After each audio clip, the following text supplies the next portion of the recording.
Radha sweater पहने हुए अपने कमरे से बाहर निकलती है और आटा गूंथ रही अपनी माँ से कहती है, माँ आज कितनी ठंड है ना, देखो बाहर हल्की हल्की धूप निकल आई है। ऐसा करती हूँ कि बाहर वाले चूल्हे में ही आज खाना बना लेती हूँ।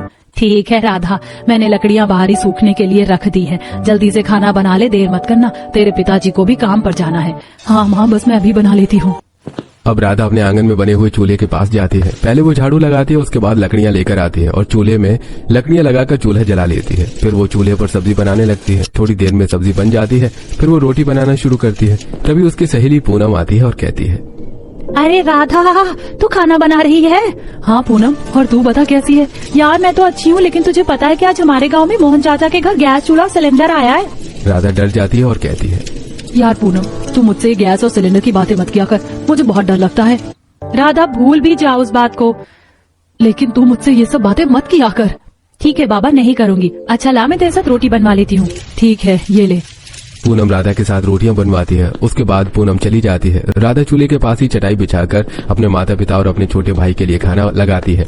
सभी लोग खाना खाते हैं। तब राजू कहता है, दीदी दीदी, चूल्हे के पास खाना खाकर कितना अच्छा लगता है ना, ठंड भी नहीं लगती और गरम गरम चाय, मजा आ गया।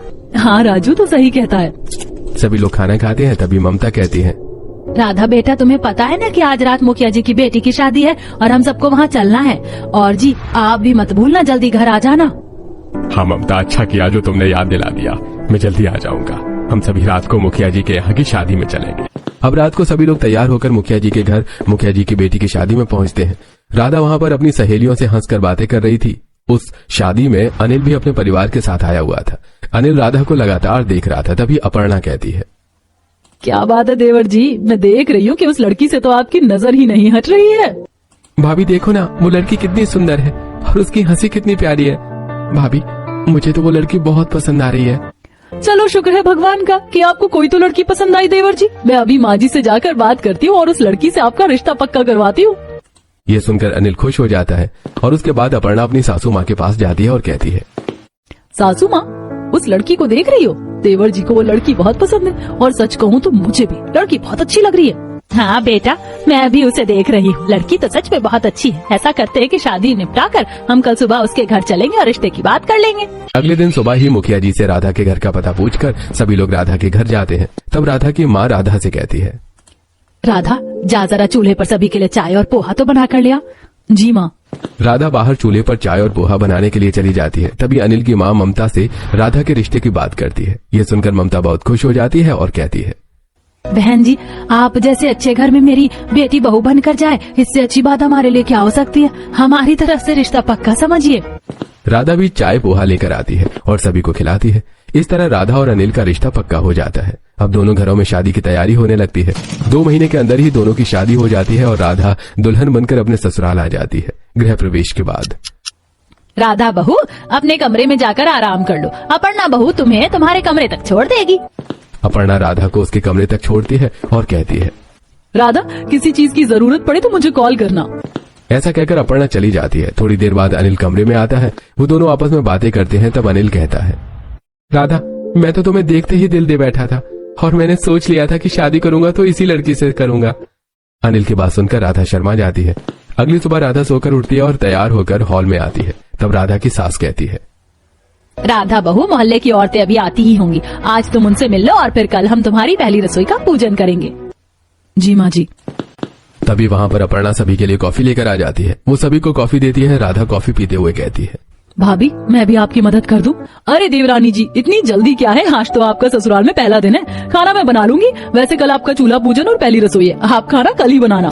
थोड़ी देर बाद मोहल्ले की सभी औरतें आती हैं और राधा तैयार होकर उनके बीच बैठती है, जिसे देखकर उसकी तारीफ करती है।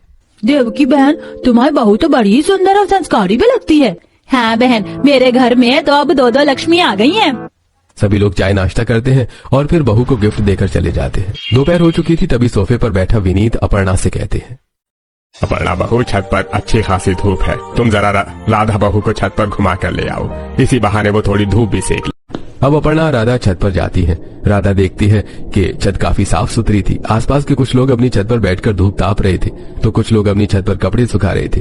पड़ोस की नंदिता भी अपनी छत पर रील बना रही थी। राधा ये देखकर बहुत खुश हो जाती है। वो भी थोड़ी देर अपनी जेठानी के साथ छत पर धूप में बैठी बातें करती है, फिर नीचे आ जाती है। ऐसे ही आज का दिन खत्म हो जाता है। अगले दिन सुबह अपर्णा राधा के कमरे में आती है और कहती है, राधा तुम जल्दी से तैयार होकर रसोई में आ जाओ, आज तुम्हारा चूल्हा पूजन है। जी भाभी। अपर्णा की बात सुनकर राधा मन में सोचती है, अच्छा, इसका मतलब है कि मेरे ससुराल में गैस नहीं है बल्कि चूल्हा इस्तेमाल होता है। मैं तो खामखा डर रही थी, चूल्हे में खाना बनाने में तो डर की कोई बात ही नहीं है। अपर्णा ऐसा कहकर चली जाती है। राधा नहा धोकर तैयार होती है और रसोई में जाती है, जहाँ पर अपर्णा उसे आरती की थाली देते हुए कहती है, राधा ये लो आरती की थाली और चूल्हा पूजन करके खाना बनाना शुरू करो। राधा आरती की थाली लेती है और गैस के पास जाती है। वो जैसे ही गैस को देखती है तो उसके हाथ कांपने लगते हैं और राधा घबराने लगती है। थोड़ी ही देर में आरती की थाली उसके हाथ से छूट जाती है और राधा चीख मारती है। फिर राधा रसोई में से बाहर आती है। सभी लोग राधा का चिल्लाना सुनकर वहां इकट्ठा हो जाते हैं। तब कपिल कहता है, क्या हुआ राधा, तुम इतनी घबराई हुई क्यों हो? भैया मुझे गैस से बहुत डर लगता है, मैं गैस पर खाना नहीं बना सकती। सभी लोग हैरान हो जाते हैं। तब अपर्णा सभी को समझाते हुए कहती है, दरअसल देवरानी जी के यहाँ पर चूल्हे पर खाना बनता है, उन्हें गैस पर खाना बनाने की आदत नहीं होगी, शायद इसीलिए घबरा गई। कोई बात नहीं बहू, तुम छत पर एक छोटा सा चूल्हा बनाकर वहाँ पर खाना बनाकर चूल्हा पूजन और पहली रसोई की रस्म पूरी कर लो। ऐसा कहकर सभी लोग वहां से चले जाते हैं। तब अपर्णा कहती है, चलो राधा, हम गार्डन से थोड़ी मिट्टी उठा लेते हैं और मैं चूल्हा बनाने में तुम्हारी हेल्प कर देती हूँ। तब वो लोग गार्डन में जाते हैं। वहां से चूल्हे के लिए मिट्टी और कुछ ईंटें भी उठाती हैं। वहीं सासू माँ बाजार से लकड़ियां लाकर राधा को दे देती है। अब राधा ईंटों को जोड़कर उसमें मिट्टी लगाकर चूल्हा बनाती है और फिर वो चूल्हा पूजन करती है। उसके बाद वो नीचे जाकर सारा सामान ऊपर लेकर आती है और लकड़ियां लगाकर चूल्हा जलाती है। फिर खाना बनाना शुरू करती है। राधा सबसे पहले तो सरसों का साग और लौकी का रायता बनाती है, फिर वो वेज पुलाव और कढ़ी भी बनाती है और अंत में वो गरम गरम मक्के की रोटियां बनाती है। उसके बाद राधा सभी लोगों को आवाज देकर कहती है, आप सभी लोग ऊपर आ जाइए, खाना तैयार है। सभी लोग छत पर आ जाते हैं। तब राधा चूल्हे के पास चटाई बिछा देती है और सभी लोगों के लिए थाली परोसती है। सभी खाना खाते हैं। राधा, तुमने तो बहुत ही स्वादिष्ट खाना बनाया है। कोई चूल्हे का खाना खिलाकर तो तुमने मेरी दादी की याद दिला दी। ऐसे ही वो भी मुझे चूल्हे पर खाना बनाकर गर्मा गर्म खिलाया करती थी। वैसे राधा, ठंड इतनी बढ़ गई है कि छत पर इस हल्की हल्की धूप में बैठकर खाना खाने में बहुत मजा आ रहा है। राधा तुम भी हमारे साथ बैठकर खाना खा लो। सभी लोग खाना खा लेते हैं। उसके बाद देवकी कहती है, ठीक है राधा, हम लोग नीचे जा रहे हैं, तुम भी जल्दी से यहाँ साफ सफाई करके नीचे आ जाना। और अपर्णा, तुम नीचे चलकर बाकी काम देखो। सभी लोग नीचे चले जाते हैं। तब राधा चूल्हा बुझा देती है और आसपास की साफ सफाई करके